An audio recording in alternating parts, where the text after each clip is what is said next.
ജെൻസി തലമുറയെ ഇപ്പോൾ ഏറ്റവും കൂടുതൽ സ്വാധീനിക്കുന്നത് കൊറിയൻ സിനിമകളും ഗെയിമുകളും സംഗീതവും ഒക്കെയാണ്.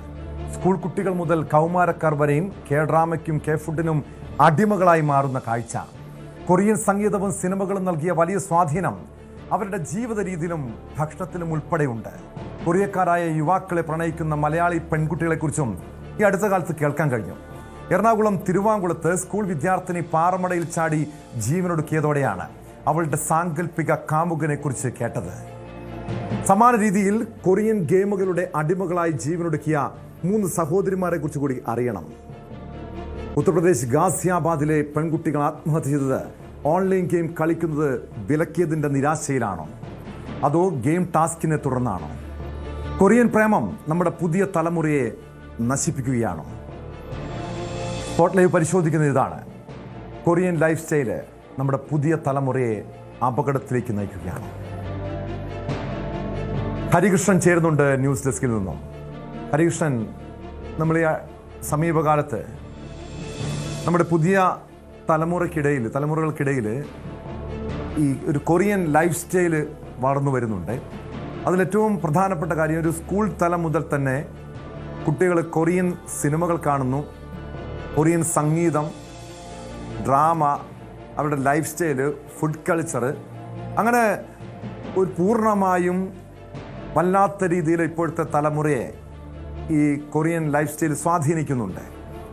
നമ്മളതിൻ്റെ ഒരു അപകടം പലപ്പോഴും തിരിച്ചറിഞ്ഞില്ല. എനിക്ക് തോന്നുന്നു പല സ്കൂളുകളിൽ ചെന്നാലും ചെറിയ ക്ലാസ്സുകളിൽ കുട്ടികളോട് ചോദിച്ചു കഴിഞ്ഞാൽ കൂട്ടുകാർ കൊറിയൻ സിനിമ കാണുന്നുണ്ട്, അത് കണ്ടില്ലെങ്കിൽ കൊറിയൻ സിനിമകളെക്കുറിച്ച്, അതിൻ്റെ ലൈഫ് സ്റ്റൈലിനെ കുറിച്ച് അറിഞ്ഞില്ലെങ്കിൽ എന്തോ വലിയ നാണക്കേട് പോലെയാണെന്നൊരു ഫീലുണ്ട്. ഒരുപക്ഷെ ഇതിൻ്റെ ഒരു അപകടം നമുക്ക് മനസ്സിലാക്കാൻ കഴിഞ്ഞ ദിവസം തിരുവാങ്കുളത്ത് ഒരു പെൺകുട്ടി പാറമടയിൽ ചാടി ആത്മഹത്യ ചെയ്തതോടെയാണ്. അവിടെ ഈ കൊറിയക്കാരനായിട്ടുള്ള ഒരു കാമുകൻ പെട്ടെന്ന് മരിക്കുന്നു. അതിൻ്റെ മനോവിഷമത്തിൽ ഞാൻ ജീവനൊടുക്കുന്നു എന്നാണ് ആ പെൺകുട്ടി ആത്മഹത്യക്കുറിപ്പിൽ എഴുതി വെച്ചിരുന്നത്. പക്ഷേ ആ കൊറിയൻ കാമുകൻ ഒരു സാങ്കല്പിക കഥാപാത്രമാണ് എന്ന രീതിയിലുള്ള ചില സംശയങ്ങളുണ്ട്. പക്ഷെ അന്നേരവും നമ്മളതിനെ നിസ്സാരമായി കണ്ടു. ഗാസിയാബാദിൽ 3 സഹോദരിമാർ ജീവനൊടുക്കിയതോടെയാണ് ഇതിൻ്റെ അപകടം തിരിച്ചറിയാൻ കഴിയും. നമ്മൾ ഈ ഗെയിം ടാസ്കുകളെ കുറിച്ച് കേട്ടിട്ടുണ്ട്, പക്ഷേ ഇതല്ല. അത്രയധികം അഡിക്റ്റ് ആയിരുന്നു ആ കുട്ടികൾ. ഒരു നിമിഷം കുടുംബാംഗങ്ങൾ, മാതാപിതാക്കൾ ഈ കൊറിയൻ സിനിമകൾ കാണരുത് എന്ന് വിലക്കിയതോടെ, ഗെയിം കളിക്കരുതെന്ന് വിലക്കിയതോടെ അതിൻ്റെ മനോവിഷമത്തിൽ പോയി ജീവനൊടുക്കുന്ന കാഴ്ച. എത്രത്തോളം അപകടത്തിലാണ് നമ്മുടെ പുതിയ തലമുറ, ഹരികൃഷ്ണൻ?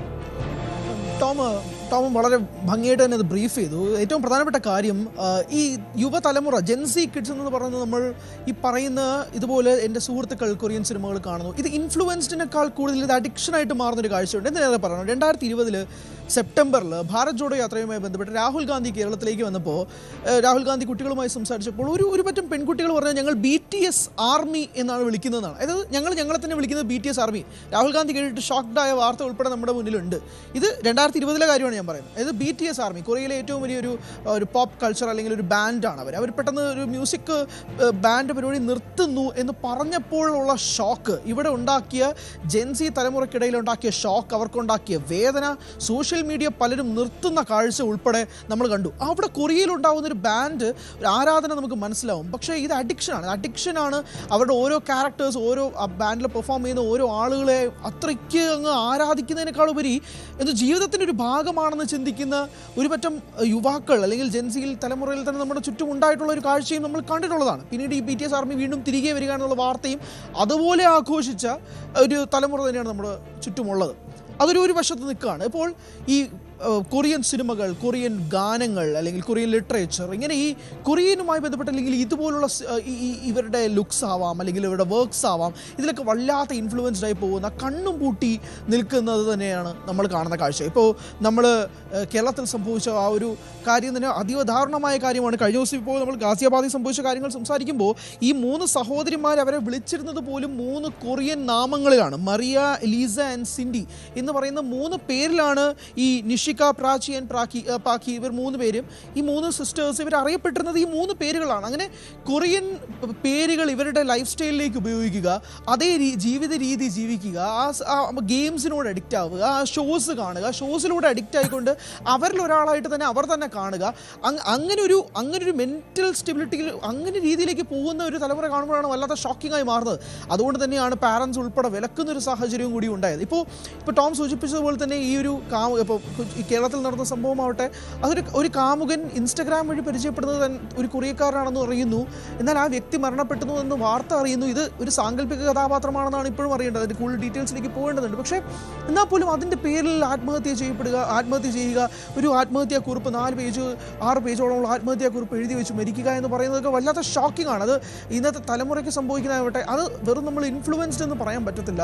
ഇത് അഡിക്ഷനോളം വരുന്ന രീതിയിലുള്ള ഒരു ഭ്രാന്തൻ ചിന്താഗതിയിലേക്ക് പോകുന്നു എന്നത് പറയാതിരിക്കാൻ സാധിക്കില്ല. ഈ ഇൻഫ്ലുവൻസ്ഡ് ആവുന്നതെന്ന് പറയുന്നത് തന്നെ ഏറ്റവും പ്രധാനപ്പെട്ട കാര്യം ഈ ഫ്രണ്ട്സ് തന്നെയാണെന്ന് പറയേണ്ടി വരും. ഇപ്പോൾ ഒരു കൂട്ടം ആളുകൾ ഇത് കാണുന്നുണ്ട്, അപ്പോൾ ഞാനിത് കണ്ടില്ലെങ്കിൽ, ഞാനിത് അറിഞ്ഞില്ലെങ്കിൽ എന്തോ വലിയ കുറച്ചിലാണ്, എനിക്ക് ആ ഗ്യാങ്ങിലേക്ക് എത്തിപ്പെടാൻ കഴിയില്ല എന്നതുകൊണ്ട് ഇത് കണ്ടു തുടങ്ങുകയും ഇത് കളിച്ചു തുടങ്ങുകയും ഈ ഗെയിംസിലേക്ക് അഡിക്റ്റ് ആവുകയും ചെയ്യുന്ന സമൂഹം അല്ലെങ്കിൽ ഒരു തലമുറ, അതിനുശേഷം ഇത് പിന്നീട് അഡിക്റ്റഡായി മാറുന്നൊരു കാഴ്ച ഉൾപ്പെടെ നമ്മൾ കണ്ടു. ഇപ്പോൾ കൊറിയൻ ഗെയിംസിൻ്റെ കാര്യങ്ങൾ സംസാരിക്കുന്നത് പോലെ തന്നെയാണ് ഇപ്പോൾ നമ്മൾ 2015 ബ്ലൂ വെയിൽ കണ്ടതാണ്, അതിനുശേഷം 2018 ഒരു മോമോ ചാലഞ്ച് കണ്ടു.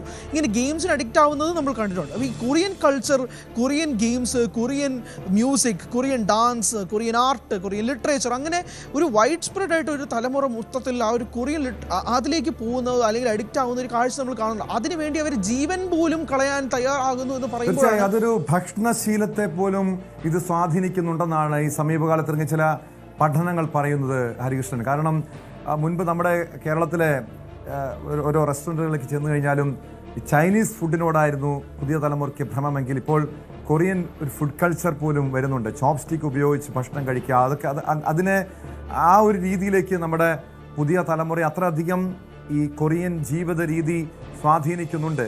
അത് ഈ സിനിമകളും ഇതുപോലുള്ള സംഗീതവും ഒക്കെയാണ് ഇതിന് പിന്നിൽ എന്ന് തന്നെ കരുതേണ്ടതല്ലേ?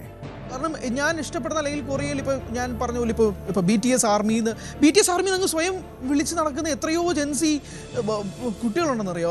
അവർ തന്നെ വിളിക്കുന്നത് BTS ആർമി എന്നുള്ളതാണ്. ഞങ്ങൾ അവരുടെ ആരാധകരെന്ന് പറയുന്നതിനേക്കാളുപരി അവരുടെ കൾച്ചർ, അവരെന്തൊക്കെയാണോ ചെയ്യുന്നത്, അവരുടെ ലൈഫ് സ്റ്റൈൽ എന്തൊക്കെയാണോ അവർ ചെയ്യുന്നത്, അവർ ആഹാരം കഴിക്കുന്നത് ഈ ചോപ്സ്റ്റിക്ക് ഉപയോഗിച്ചാണോ, അല്ലെങ്കിൽ അവർ ഏതൊക്കെ ഫുഡാണ് കഴിക്കുന്നത്, അത് ഞാൻ എൻ്റെ ജീവിതത്തിൻ്റെ ഭാഗമാക്കുന്നു എന്ന് പറയുന്ന ഒരു ഭ്രാന്തമായ അഡിക്ഷനിലേക്ക് പോകുന്ന ഒരു ജെൻസി തലമുറ നമുക്ക് കാണാൻ സാധിക്കും. ഞാൻ BTS ആർമിയുടെ കാര്യം മാത്രമല്ല പറയുന്നത്, ഇപ്പോൾ ഒരു സിനിമയാവട്ടെ അല്ലെങ്കിൽ പാട്ടാവട്ടെ, അവർ നടക്കുന്നത് പോലെ നടക്കുക. ഇപ്പോൾ അവർ സ്റ്റഡ് യൂസ് ചെയ്തിട്ടുണ്ടെങ്കിൽ അതാവുക, അല്ലെങ്കിൽ അവരുടെ രീതിയിൽ അവരുടെ ഹെയർ സ്റ്റൈൽ ആയിക്കോട്ടെ അത് മിമിക് ചെയ്യുക. ഇതേ രീതിയിൽ പോകുന്ന ജെൻസി തലമുറ ഇന്ന് നമ്മുടെ ചുറ്റുമുണ്ട്.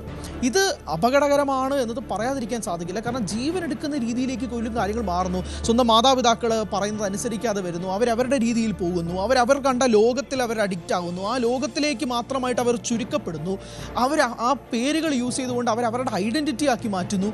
ഇതെല്ലാം കേൾക്കുമ്പോഴാണ് ഇതിൻ്റെ ഏറ്റവും വലിയൊരു ആഘാതം, അല്ലെങ്കിൽ ഇത് എന്തുമാത്രം ഒരു ഭ്രാന്തൻ രീതിയിലേക്കാണ് കാര്യങ്ങൾ മാറുന്നത് എന്നുള്ള ഒരു ചോദ്യത്തിലേക്ക് വരുന്നത്. ഇപ്പോൾ തന്നെ ഈ 3 സഹോദരിമാരുടെ ആത്മഹത്യ അത് തെല്ലൊന്നുമല്ല ഈ നാടിനെ തന്നെ പിടിച്ചുലച്ചിരിക്കുന്നതെന്ന് പറയേണ്ടി വരും. അതിൻ്റെ വേരുകൾ തപ്പിപ്പോകുമ്പോഴാണ് ഇതുപോലൊരു കൊറിയൻ അഡിക്ഷനുമായി ബന്ധപ്പെട്ട് നമുക്ക് കൂടുതൽ കാര്യങ്ങൾ കാണേണ്ടി വരുന്നത്. ഇപ്പോൾ തന്നെ 9ാമത്തെ നിലയിൽ നിന്ന് ഈ 3 പേരും ആത്മഹത്യ ചെയ്യുമ്പോഴേക്കും ഈ ഒരു കൊറിയൻ ഗെയിമുകൾ നമ്മൾ അതിനെയും പറ്റി സംസാരിക്കണം. ഒരു ടാസ്ക് കംപ്ലീറ്റ് ചെയ്യുക, ആ ടാസ്ക് കംപ്ലീറ്റ് ചെയ്തില്ലെങ്കിൽ അതിനാൽ ഭീഷണി സന്ദേശങ്ങൾ വരിക, അതിൽ ഇൻഫ്ലുവൻസ്ഡ് ആവുക, ഇതെല്ലാം നമ്മൾ ഇപ്പോൾ ബ്ലൂ വെയിൽ വന്നപ്പോൾ മുതൽ തന്നെ നമ്മൾ കണ്ടിട്ടുള്ള കാര്യങ്ങളാണ്. ഇപ്പോൾ തന്നെ അങ്ങനെ ഈ ഓൺലൈൻ ഗെയിമുകളുടെ അടിമത്തത്തിൽപ്പെട്ട് നിരവധി യുവാക്കൾ ആത്മഹത്യ ചെയ്തത് എനിക്ക് തോന്നുന്നു ഒരു 6-7 വർഷം മുൻപ് ബ്ലൂ വെയിൽ ഗെയിമിൻ്റെ ടാസ്കിനെ തുടർന്ന് നിരവധി ചെറുപ്പക്കാർ, അത് കേരളത്തിൽ പോലും നിരവധി കൗമാരക്കാർ ആത്മഹത്യ ചെയ്ത വാർത്തകൾ നമ്മൾ ഞെട്ടലോടെയാണ് കേട്ടത്.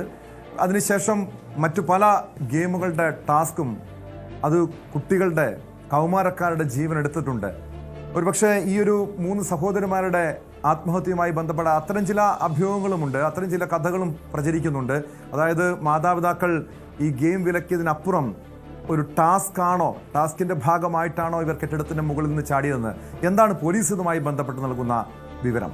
അതുതന്നെയാണ് ടോമസ് സൂചിപ്പിക്കേണ്ടത്. ടാസ്കിൻ്റെ ഭാഗവുമായി ബന്ധപ്പെട്ട് അതിൽ ഇൻഫ്ലുവൻസ്ഡ് ആകുന്നു എന്നുള്ളത് തന്നെയാണ് പറയുന്നത്. എന്തായാലും പോലീസിൻ്റെ ഭാഗത്തു നിന്നും കിട്ടുന്നതിൻ്റെ ഒരു മറുപടി എന്ന് പറയുന്നത് പുലർച്ചെ 2:15 ഈ 9ാമത്തെ നിലയിൽ നിന്നും ഈ 3 പെൺകുട്ടികൾ ചാടുന്നു എന്നുള്ളതാണ് പറയുന്നത്. അതിനുശേഷം ഒരു ഹോസ്പിറ്റലിലേക്ക് കൊണ്ടുപോയെങ്കിൽ പോലും പിന്നെ മരണം സംഭവിക്കുക എന്നത് ഡോക്ടർമാർ തന്നെ അവിടെ പറയുന്ന ഒരു സ്ഥിതിവിശേഷം കൂടി ഉണ്ടാകുന്നുണ്ട്. പക്ഷേ ഈ ഗെയിം അഡിക്ഷൻ, അത് തന്നെയാണ് പോലീസും സൂചിപ്പിക്കുന്നത്.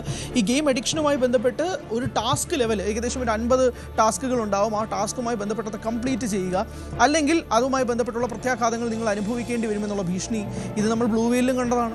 അതിനുശേഷം ഗെയിമുകൾ പലതും നിരോധിക്കപ്പെടുന്ന കാഴ്ച ഇവിടെ തന്നെ ഉണ്ടായിട്ടുണ്ട്. ഇപ്പോൾ ഏറ്റവും കൂടുതൽ ഇൻഫ്ലുവൻസ്ഡ് ആയിട്ടൊരു ഗെയിം പബ്ജി ആയിരിക്കാം. അപ്പോൾ ആ പബ്ജി പിന്നീട് നിരോധിക്കുന്ന ഒരു കാഴ്ചയുണ്ട്. അങ്ങനെ ഈ ഗെയിം അഡിക്ഷൻ എന്നത് കൊറിയയുമായി ബന്ധപ്പെട്ട് പറയുന്നതല്ല, ബട്ട് ഈ ഗെയിം അഡിക്ഷൻ എന്തുമാണ് ഇതിൽ ഇൻഫ്ലുവൻസ്ഡ് ആവുന്ന ആളുകൾ, അല്ലെങ്കിൽ ചെറുപ്പക്കാർ, അല്ലെങ്കിൽ ജെൻസി തലമുറ എന്നത് തന്നെ പറയേണ്ടി വരും. കാരണം ആ ടാസ്ക് കംപ്ലീറ്റ് ചെയ്യുക എന്നത് എന്തോ വലിയൊരു സാറ്റിസ്ഫാക്ഷനാണ്. അതിനേക്കാൾ ഉപരി ഒരു ഭീഷണിയും കൂടി ആയിരിക്കാം. അത് ബ്ലൂ വെയിലിൽ നമ്മൾ കണ്ടതാണ്. ഇതും അതുപോലെ ഒരു ഗെയിം അഡിക്ഷനാണ്. അതിനിടയിൽ ഒരു മോമോ ചാലഞ്ച് എന്ന് പറയുന്ന ഒരു ഗെയിം. തീർച്ചയായും അതാണ് അതിൻ്റെ ഒരു അപകടം. ഹരികൃഷ്ണനാണ് വിവരങ്ങൾ നൽകിയത്. ഡോക്ടർ. കൂടുതൽ വാർത്തകൾക്ക് news 18 Keralam YouTube channel subscribe ചെയ്യുക.